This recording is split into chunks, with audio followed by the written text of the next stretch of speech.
Bwana Yesu asifiwe sana. Nakusalimia kupitia jina la Bwana wetu Yesu Kristo.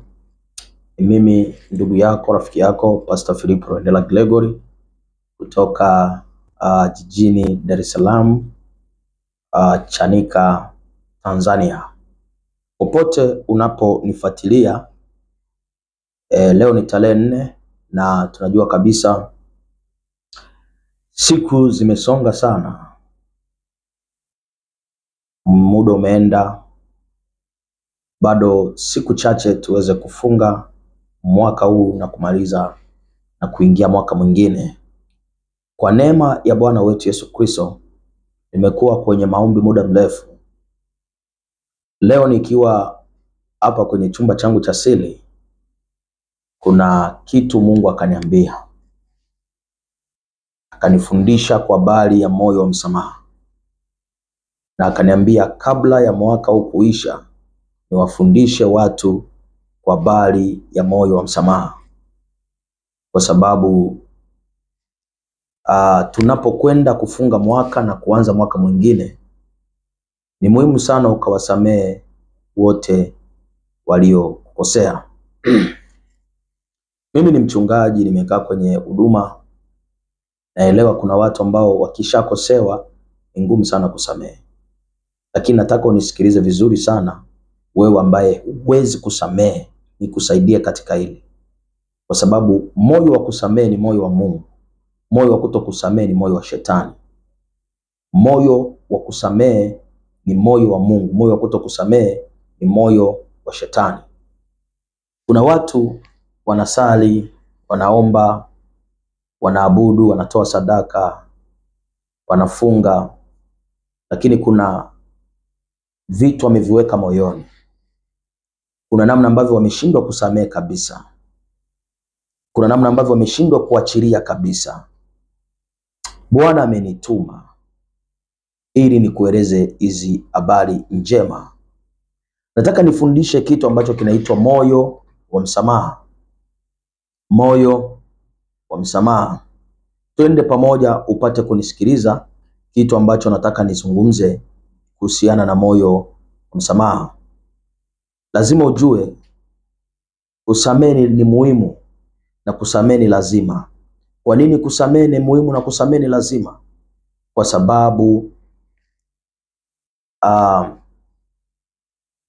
moja tu.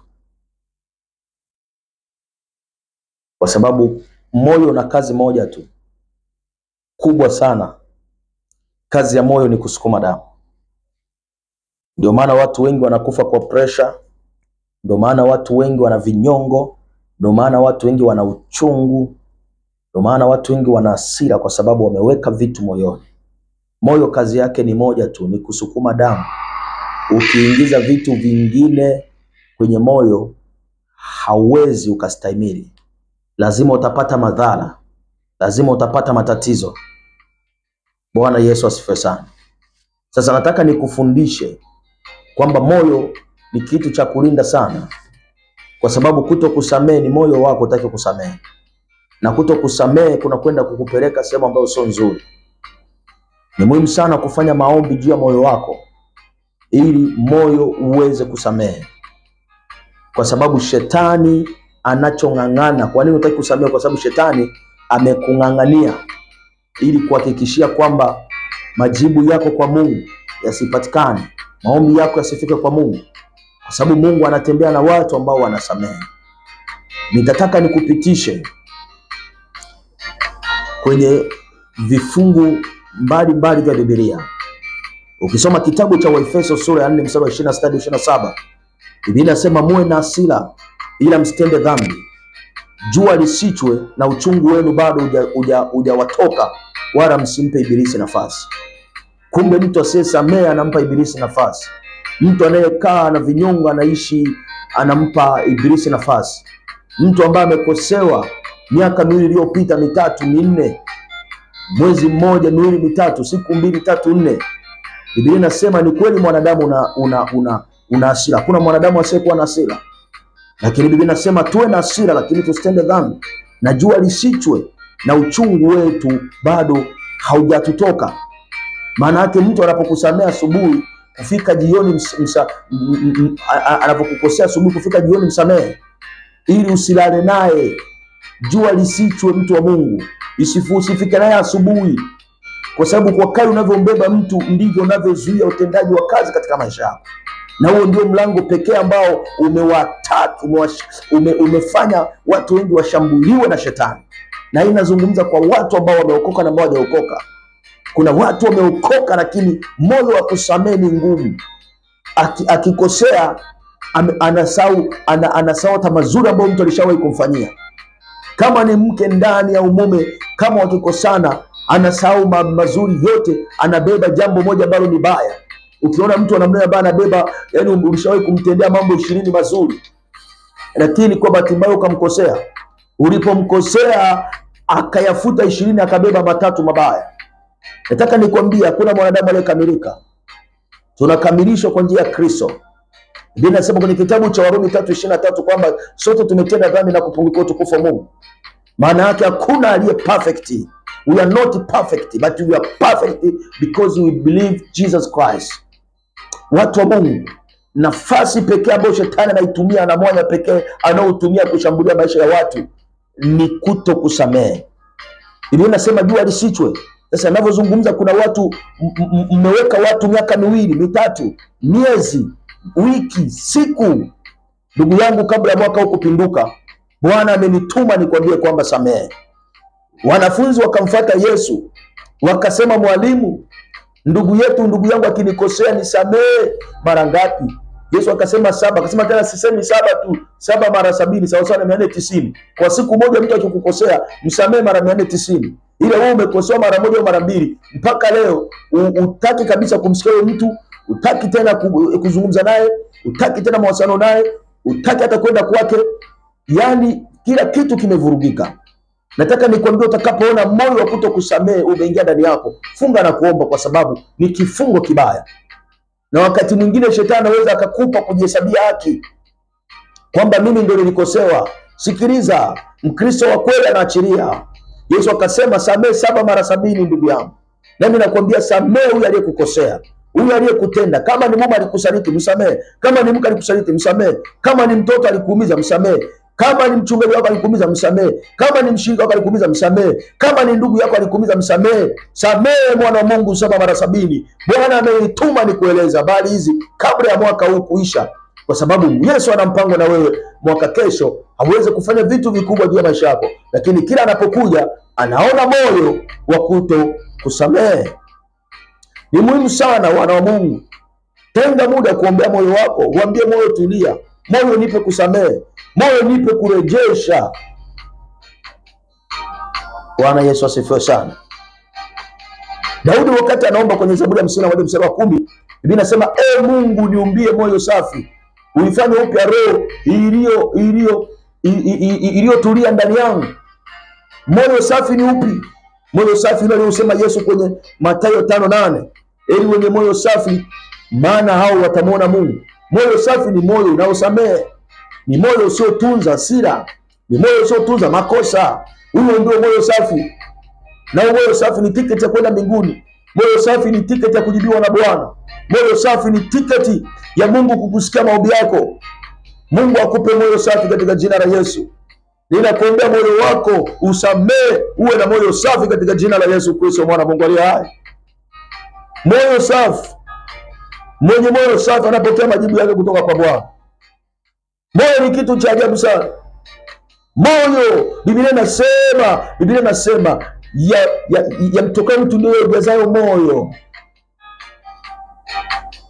Ukiona mtu anaongea mara yake ndio ambayo kwa moyo ni mwake. Lakini Biblia inasema moyo una ugonjwa wa kufisha. Hakuna mwanadamu awezaye kujua moyo. Mwambie Mungu, nisaidie moyo wangu usiwe na ila. Mwambie Mungu, nisamehe moyo wangu usitunze watu. Mwambie Mungu, nisaidie moyo wangu uwe ni moyo wa kuachilia hata kama nikikosewa. Rafiki yangu, kusamehe ni muhimu kwa sababu bado uko duniani. Na nataka nikwambie hata kama umekosewa, usiposamehe kuna wengine watakukosea. Maana yako utatembea na watu, mwisho wa siku utapata matatizo. Bwana Yesu asifiwe sana. Lakini angalia umuhimu wa moyo. Ndio maana nikakwambia moyo msamaha, lakini kiini kikubwa ombea moyo. Ndio maana Biblia inasema kwenye Mithali 4:23, Biblia inasema linda moyo wako kuliko yote yalindayo, maana ndiko zitokako chemichemi za uzima. Kumbe ili mtu apone lazima moyo uwe umelindwa. Linda moyo wako na hasira, linda moyo wako na umbea, linda moyo wako na mambo mabaya, linda moyo wako na kutokusamehe, linda moyo wako na migogoro. Protect your heart, kwa sababu ndani ya moyo ndiko kunakotoka chemichemi za uzima. Kisoma habari za mwanamke aliyekuwa anatokwa na damu muda wa miaka 12, alisema chumbani kwake, moyoni mwake akiwa chumbani, akasema nitaligusa pindo, chemichemi za uzima zikaanza kutengeneza uzima. Alipomgusa Yesu, kwa sababu alikuwa amelinda moyo wake, moyo ukatoa majibu, akapona. Oh my God, nataka unisikilize wewe, usitaka kusamehe. Yesu akusaidie sana. Moyo wako usiwaze kutunza mabaya ambayo yanaweza kukusababishia utende dhambi. Lazima ufanye maombi na kusoma neno la Mungu sana. Zaburi 119 mstari wa 11, Biblia inasema moyoni mwangu, Daudi anasema moyoni mwangu nimeliweka neno lako, nisije nikakutenda dhambi. Anamwambia Mungu nimeliweka neno. Kumbe moyo unatakiwa ukaliwe na neno. Moyo unatakiwa ukaliwe na mtu aliyekukosea. Ndio maana unapoomba Mungu anakimbia kuangalia katika moyo kuna kitu gani. Akishachunguza katika moyo, anagundua Mungu kwamba pamoja na kwamba huyu mtoto anaomba, pamoja na kwamba huyu mama anaomba, pamoja na kwamba huyu baba anaomba, Mungu anapochungulia ndani ya moyo, anamkuta umemweka mama fulani ambaye amekukosea miaka 3 iliyopita.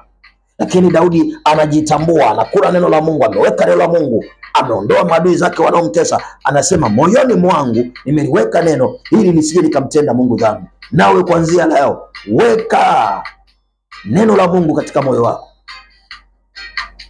Bwana Yesu asifiwe sana. Bwana Yesu asifiwe sana. Yesu akusaidie sana mwana Mungu. Niko hapa nikushauri kwamba hakikisha unasamehe. Bwana amenituma samehe 7 mara 70. Samehe waliokuumiza, samehe waliokukosea, samehe waliokutukana, samehe waliokuibia, samehe waliokusaliti, samehe waliokusingizia, samehe. Siku moja wanafunzi wakamfuata Yesu, wakasema mwalimu, tuombapo tufundishe namna ya kusali. Yesu akawafundisha ile sala ya Baba yetu uliye mbinguni. Yesu akafika sema akasema utusamee makosa yetu kama nasi tunavyowasamea waliotukosea. Kumbe tafsiri ya kusamehewa lazima uwe na moyo wa kusamehe. Sasa watu wengi waga wanaomba rehema kwa Mungu. Baba anajitakasa, naomba unisamee, nimewaza vibaya, nimetenda vibaya, nimeanguka na vitu kama hivyo. Lakini ndani ya moyo yao hawana mtu wa kuwasamehe. Moyoni mwao hawezi kusamehe, hawataki kusamehe. Sasa ndugu yangu, kama huwezi kusamehe, maana yake toba unayoomba ni batili. Msamaha unaomba kwa Mungu ni batili. Pokea roho ya kusamehe, pokea moyo wa kusamehe. Mungu akusaidie sana. Lazima uyatambue haya na uishi katika haya. Kwa dakika hizi chache naomba ufumbe macho yako. Sema Bwana Yesu, nakuja mbele zako. Ninaomba Bwana Yesu nisamehe. Naomba unipe moyo na mimi wa msamaha. Yesu nitakase. Naondoa kila mtu aliyenikosea katika moyo wangu. Sintavuka naye mwaka huu. Sintavuka naye mwaka huu. Nasamehe aliyenitenda. Nasamehe aliyenisema mabaya. Bwana Yesu, achilia moyo wa kusamehe. Nami nawasamehe. Nawaondoa ndani ya moyo yangu. Nawaondoa ndani ya moyo wangu. Katika jina la Yesu. Baba nawasamehe. Yesu nawasamehe. Farume nawasamehe. Kuanzia sasa Bwana, nipe moyo wa kusamehe. Nipe moyo wa kutokumbuka mabaya. Nisikilize mpendwa wangu. Kusamehe kunaendana na kusahau. Kama Mungu angesimama akahesabu maovu yetu, ni nani ambaye angesimama? Bwana anahitaji usahau waliokutendea. Ukiona unayakumbuka yale ya nyuma, maana yake moyo wako haujakubali kusamehe. Na kuombea kwa jina la Yesu Kristo, kila vifungo vinavyogandamiza mioyo ya watu ili fike sehemu wasimuone Mungu, toka kwa jina la Yesu. Toka kwa damu ya Yesu. Toka kwa damu ya Yesu. Toka kwa damu ya Yesu. Toka in the mighty name of Jesus. Na kuwapisha kila roho rima kata yanda masaka karaboshi andanama kwa jina la Yesu Kristo. Yesu Kristo akufunike kwa damu yake Kristo. Akufunike kwa damu yake Yesu. Akufunike kwa damu yake mtakatifu. Akuondolee kila vitu ambavyo vimekuwa vimekamata moyo, uchungu uondoke kwa jina la Yesu Kristo, na kuombea baraka katika jina la Yesu Kristo mwana Mungu aliye hai. Amen.